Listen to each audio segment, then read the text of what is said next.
Welcome back to This Week at UBC. My name is Maddie, and here are the events.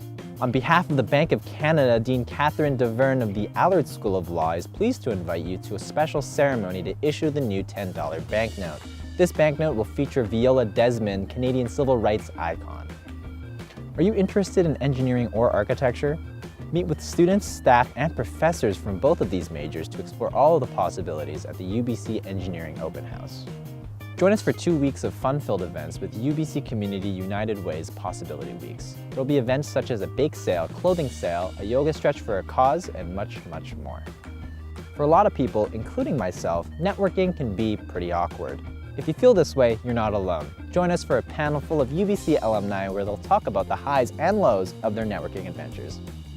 Join your peers at UBC Connects for students. Isabel Allende, literary legend, feminist icon, and social activist, will be speaking on becoming a writer. Don't miss out.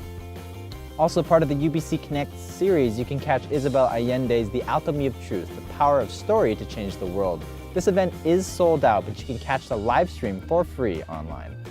Well, that's all for this week. For more info, check out events.ubc.ca. Don't forget to like and subscribe, and we'll see you later.